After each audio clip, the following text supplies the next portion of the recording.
आज का पहला पाठ प्रेरित चरित अध्याय 6 पद संख्याएं 1 से 7। उन्होंने पवित्र आत्मा से परिपूर्ण 7 व्यक्तियों को चुना।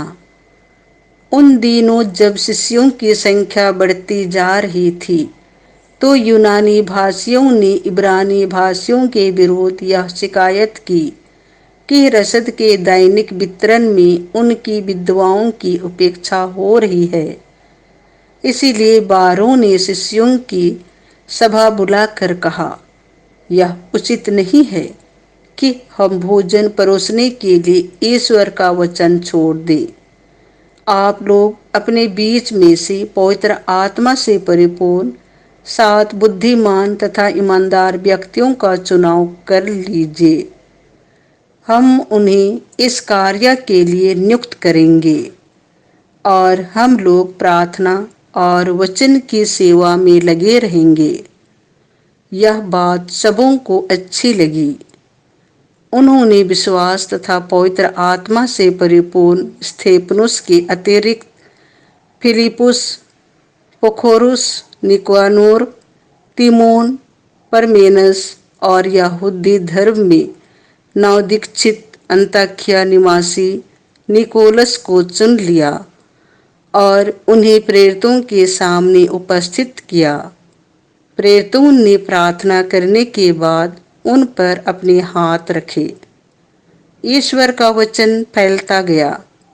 यरूशलेम में शिष्यों की संख्या बहुत अधिक बढ़ने लगी और बहुत से याजकों ने विश्वास की अधीनता स्वीकार की।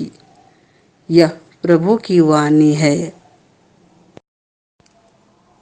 संत योहन के अनुसार पवित्र सुसमाचार अध्याय 6 पद संख्याएं 16 से 21। शिष्यों ने यीशु को समुद्र पर चलता हुआ देखा। संध्या हो जाने पर शिष्य समुद्र के तट पर आए। वे नाव पर चढ़कर कफरनहूम की ओर समुद्र पार कर रहे थे। रात हो चली थी और यीशु अब तक उनके पास नहीं आए थे। इस बीच समुद्र में लहरें उठने लगी, क्योंकि हवा जोरों से चल रही थी। कोई 3-4 मील तक नाव खेने के बाद शिष्यों ने देखा कि यीशु समुद्र पर चलते हुए नाव की ओर आगे बढ़ रहे हैं। वे डर गए, किंतु यीशु ने उनसे यह कहा, मैं ही हूँ, डरो मत। वे उन्हें चढ़ाना ही चाहते थे कि नाव तुरंत उस किनारे जहाँ वे जा रहे थे लग गई।